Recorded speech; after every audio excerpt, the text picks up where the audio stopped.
Hola, ¿qué tal? Mi nombre es Marcos Hernández y les presento el séptimo video del curso de programación orientada a objetos en C Sharp. En esta ocasión empezaremos a ver las características que definen a C Sharp como un lenguaje orientado a objetos.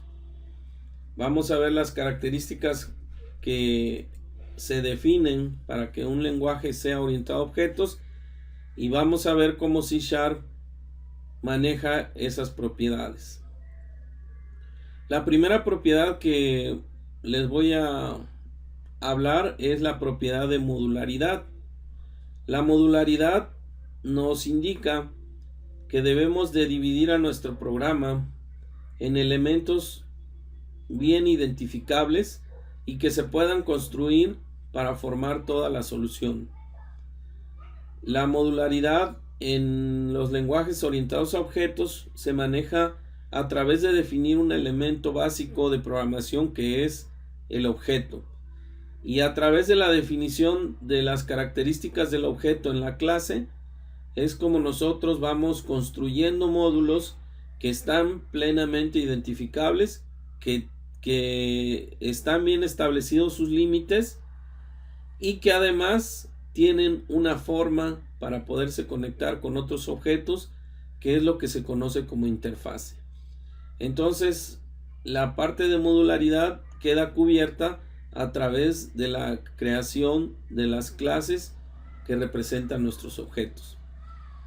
Una segunda característica de un lenguaje orientado a objetos es el encapsulamiento. El encapsulamiento es una característica que nos indica que la complejidad de un módulo pues debe estar oculta hacia quien utiliza ese módulo.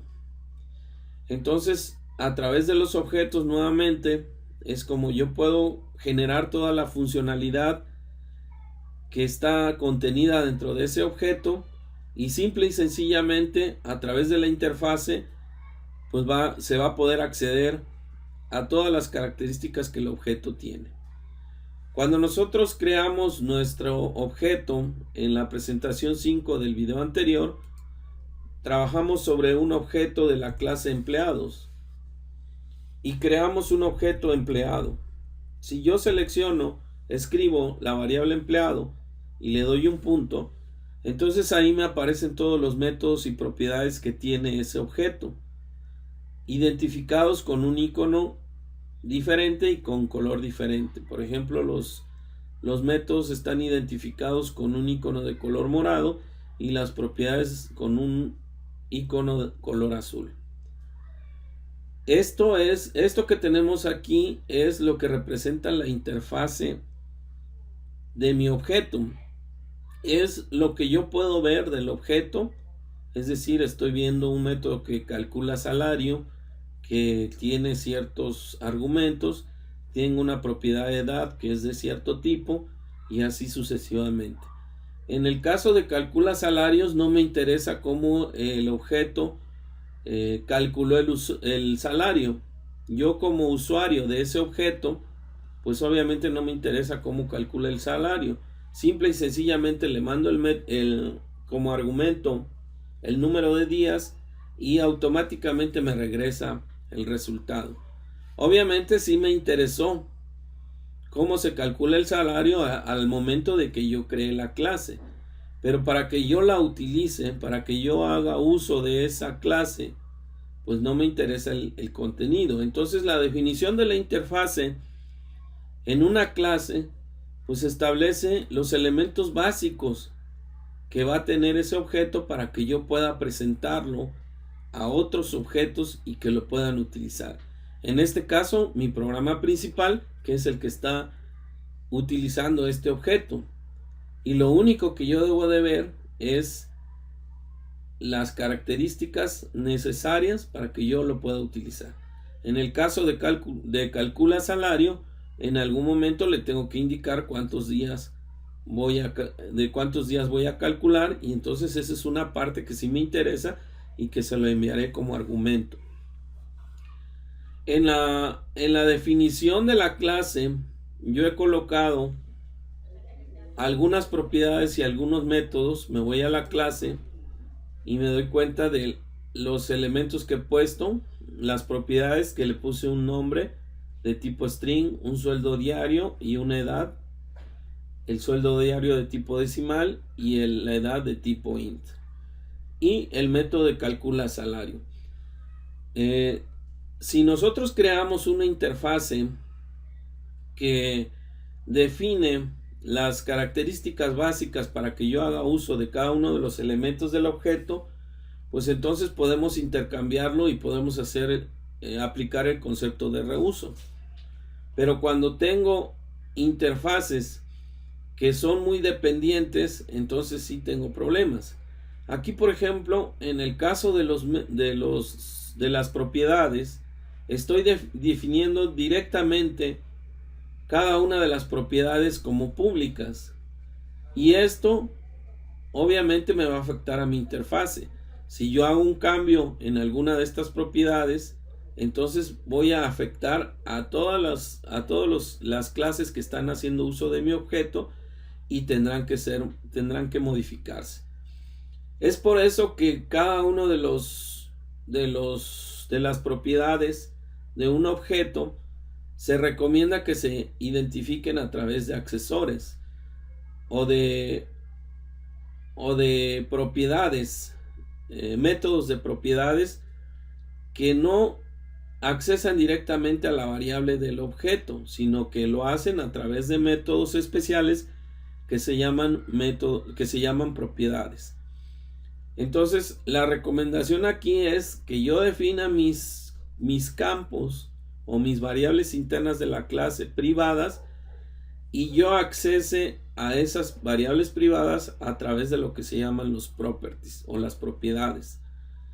Esto, al yo cambiar mi acceso, aquí yo lo estoy accesando directamente a la variable y lo voy a convertir a un acceso a través de métodos, pues me va a permitir que no solamente pueda yo cambiar la variable que identifica cada propiedad, sino que también puedo poner código en esos métodos que me sirva como comprobación o como evaluación de algunos valores antes de que yo pueda asignar a cada uno de mis variables internas. Entonces lo que voy a hacer es una de las cuestiones que se recomienda mucho en lo que se conoce como encapsulamiento de datos. Yo estoy a través de mis métodos de propiedad resguardando, encapsulando mi variable interna para que no pueda ser accesado de manera directa. Y esto es una recomendación que se hace para objetos normales, pero en caso de servicios web, por ejemplo, es importante que eso se realice a través de los métodos de propiedades. Ahí sí son a fuerza. Entonces lo que voy a hacer es cambiar esas características que yo tengo en mis propiedades.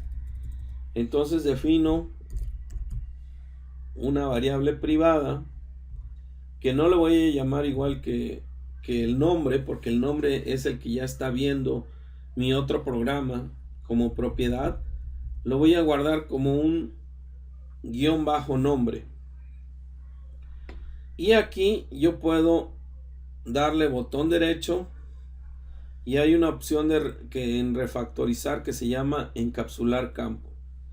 Al ponerlo como privado, entonces ya es un campo, ya no es una propiedad, y aquí me dice cuál va a ser el nombre de la propiedad que va a tener. En algunas versiones del Visual Studio, esta opción de encapsular campo en refactorizar no existe. Entonces hay que checar la versión si realmente se puede refactorizar. Si no, se puede hacer de manera manual. Ahí entonces ya hice la modificación, puse mi variable interna como privada y le puse dos métodos de acceso a la variable. Un método que se llama get, que es para obtener el valor, y lo único que hace es regresar el valor de la variable, en este caso _nombre. y set es para ponerle un valor. ¿Qué valor le voy a poner? Bueno, pues le pongo la variable igual a la palabra clave value. Y esta funcionalidad que estamos poniendo aquí, pues simple y sencillamente va a fungir de manera similar a como cuando yo lo hacía con mi variable pública. Entonces, si yo utilizo de manera correcta get y set, a través de utilizar en el caso de set el value, entonces puedo dejar mi funcionalidad para accesar a esta propiedad similar en el programa que está haciendo uso de mi clase. Entonces me voy aquí a program, voy a borrar nuevamente esta parte que utilicé solamente como ejemplo, y aquí no le he cambiado nada, sigue siendo nombre, y voy a ver si funciona. De inicio pues no tiene ningún error de sintaxis y me dice que el salario mensual del empleado Marcos Hernández es 375. Entonces no hubo ningún problema al hacer el cambio. Y lo mismo voy a hacer con las otras propiedades.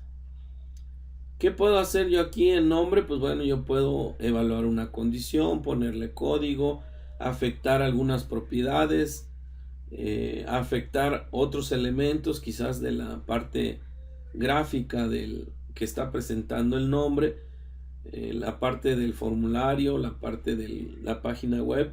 Entonces el utilizar estos accesorios pues prácticamente me da mucho más flexibilidad para cuando yo tenga que cambiar sin que este programa se entere de que yo estoy haciendo estos cambios. Simple y sencillamente la interfase va a permanecer y lo único que va a cambiar es el contenido, las tripas que tiene ese objeto.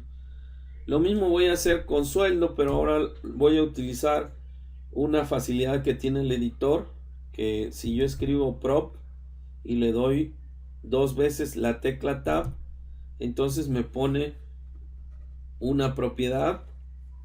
Entonces aquí yo voy a poner el decimal de sueldo, le doy tab para pasarme al nombre de la propiedad y le pongo sueldo diario. Y esa es otra forma de que yo defina una propiedad. Entonces aquí en este ejemplo yo tuve que poner la variable privada y le tuve que poner el public string y entre llaves el get y el set.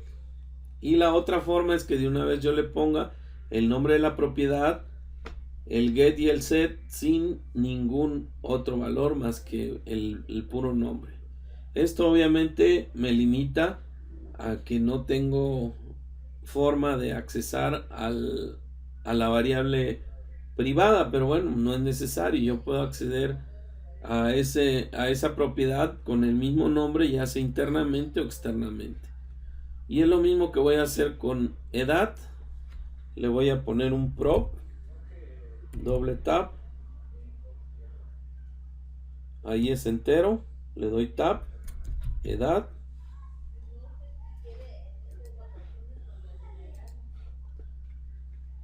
ejecuto. Bueno, me voy a mi programa principal, ahí me doy cuenta que no hay ningún error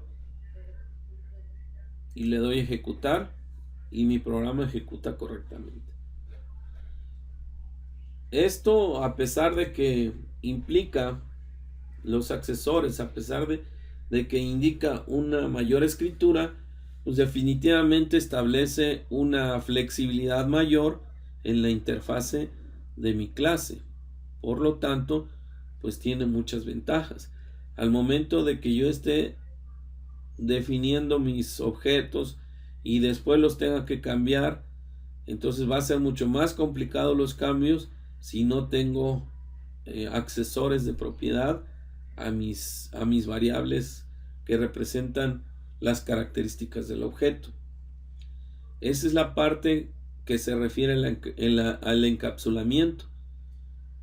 Y hemos visto lo que es el encapsulamiento de las variables internas del objeto a través de propiedades. Es decir, no poner variables públicas, sino poner métodos que me permiten inclusive agregar código para cuando se asigna o se toma un valor, ¿sí? Y de igual forma recordar que la forma de accesar, a pesar de que sean métodos, pues no le estoy poniendo un punto, el nombre del método y entre paréntesis. A pesar de ello, yo lo sigo nombrando de la misma forma. Este es un ejemplo claro de lo que es el encapsulamiento.